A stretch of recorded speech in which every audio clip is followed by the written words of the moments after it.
kembali lagi.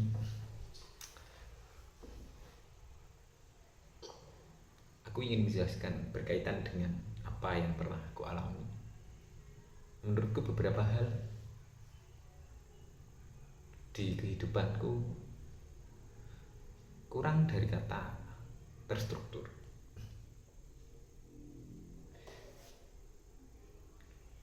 Terus terstruktur yang aku maksud ialah tentang bagaimana pola di dalam keluarga, di lingkungan, dan di pendidikan.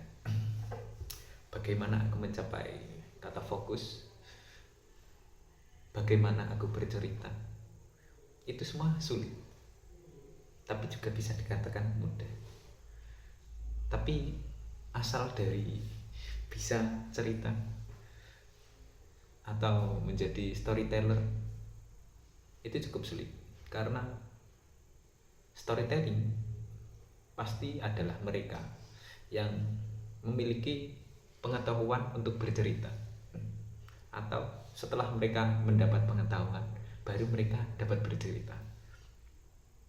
Seringkali di masyarakat kita melihat banyak anak-anak, tapi mungkin cukup sentral, yaitu hanya ada di desa, di mana anak-anak itu kurang bisa mengungkapkan pengetahuan yang mereka miliki, tapi dominan bisa bercerita terkait pengalaman hidup mereka. Nah, alasan-alasan ini ialah, maksudnya ia bisa bercerita terkait pengalaman hidup. Karena apa? Karena terlalu banyak pengalaman atau terlalu banyak trauma yang terjadi, sehingga cerita itu lebih mudah karena ada pengetahuan terkait trauma itu terlalu banyak. Atau ada yang bercerita terkait keberhasilan dan bagaimana dia mencapai prestasi dan lain-lain. Jadi ini aku hanya ingin bicara terkait bagaimana pola kehidupan, pola yang seharusnya terjadi, pola yang terjadi yang mempengaruhi tingkat pengetahuan seseorang atau tingkat intelektual seseorang, bagaimana dia bisa bercerita. Oke, langsung saja. Di sini saya membagi bagaimana karakter seseorang itu akan terbentuk.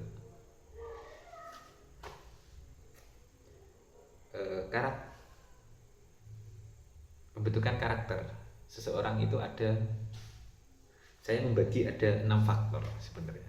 Jadi 6 faktor ini nanti akan membentuk seseorang itu. Dan 6 faktor ini by riset. Yang pertama ialah ada pola komunikasi di dalam keluarga. Itu membentuk jati diri atau karakter seseorang cukup banyak mempengaruhi. Sekitar 80-90% itu nanti dapat menjadi tolak ukur pola karakter seorang anak. Lalu yang kedua ada pengalaman hidup. Ya, apa yang terjadi ketika dia hidup itu juga dapat membentuk karakter, tapi tidak terlalu cukup berpengaruh juga, tapi pengaruhnya cukup signifikan. Lalu yang ketiga ada lingkungan. Yang keempat ada tingkat pendidikan. Jadi tingkat pendidikan ini nanti juga berpengaruh pada bagaimana karakter terbentuk. 5 tingkat ekonomi. 6 nilai agama. Nah, ini mengapa saya mengurutkan begitu, karena yang terakhir kan ada 2 tadi, tingkat ekonomi dan nilai agama. Ini tidak terlalu menjadi tolak ukur, karena emang ini berkaitan dengan akses dan prinsip. Oke, langsung saja. Yang pertama ialah pola komunikasi di dalam keluarga. Pola komunikasi di dalam keluarga ini terbagi menjadi 3 yang sering terjadi di dalam keluarga, yaitu yang pertama otoriter. Ini dimana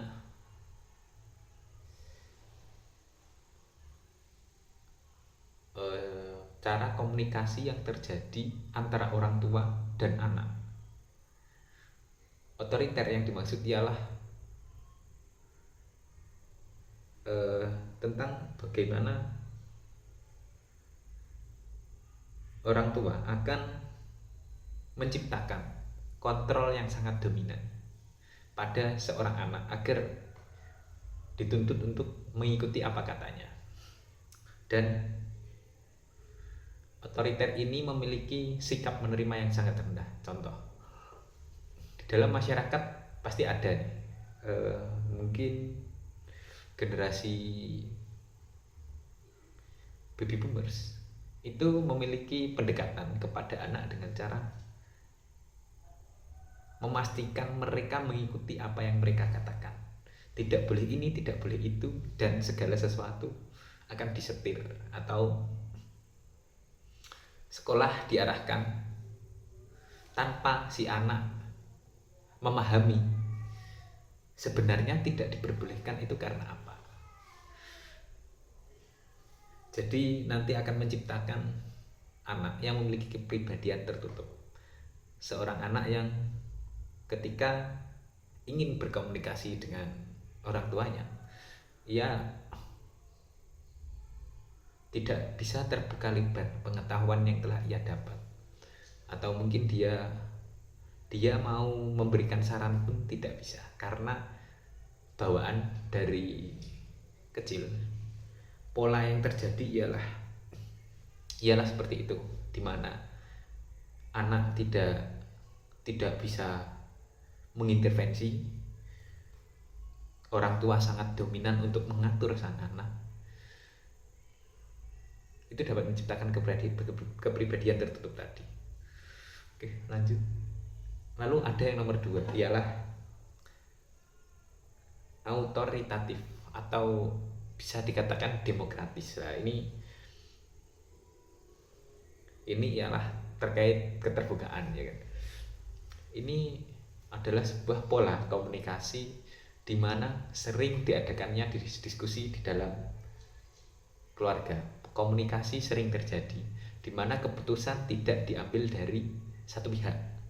Keputusan diambil bersama, di mana orang tua dan anak akan mendiskusikan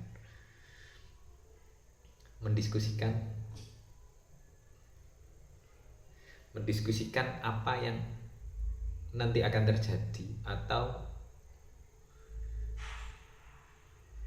akan ada apa-apa.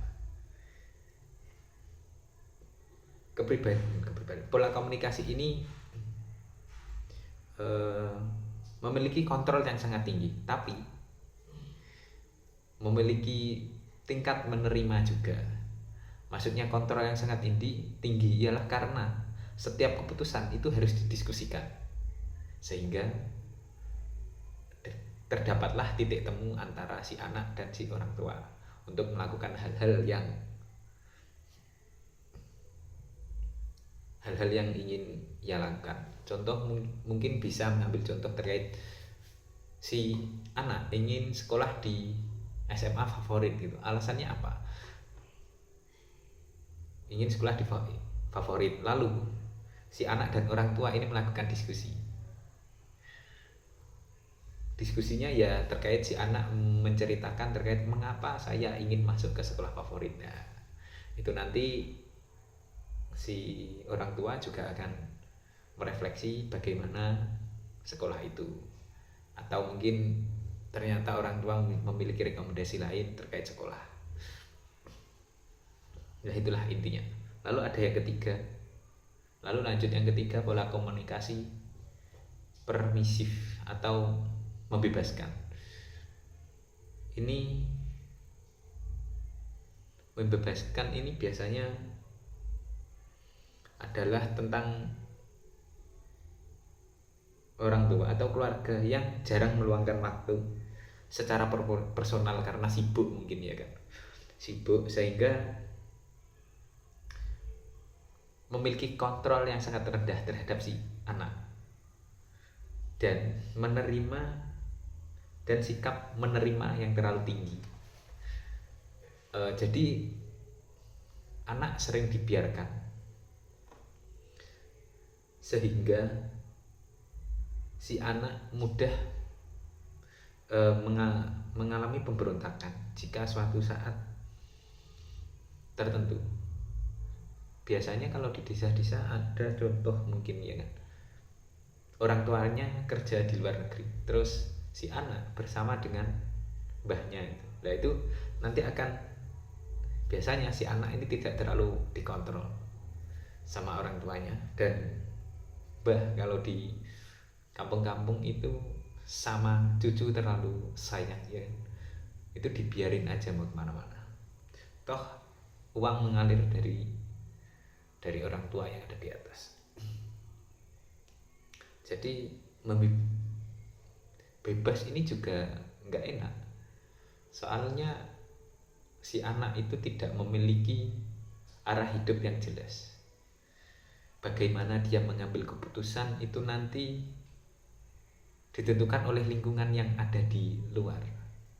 Jadi orang tua pun tidak bisa mengintervensi jika tidak ada masukan-masukan yang terjadi di situ. Tapi tidak selalu di dalam sebuah keluarga akan tercipta otoriter, demokratis, dan membebaskan ini. Biasanya yang terjadi di dalam suatu keluarga, tiga ini digabung. Contoh mungkin ibu itu demokratis, terbuka, terus si ayah ini terlalu otoriter. Itu dapat menciptakan kepribadian tertentu juga. Antara kalau si ibu yang demokratis ini terlalu dominan, lebih dominan daripada si ayah, mungkin di dalam keluarga itu masih ada keterbukaan, tapi juga akan ada kontrol yang sangat dominan dari si ayah. Jadi walaupun ada diskusi, tapi tetap ada beberapa hal yang dilarang dengan sangat keras tanpa memperpedulikan pendapat dari si anak. Terus ya yang lain juga gitu. Wis intine ngono kuwi. Gabut karo belajar carane ngomong gitu.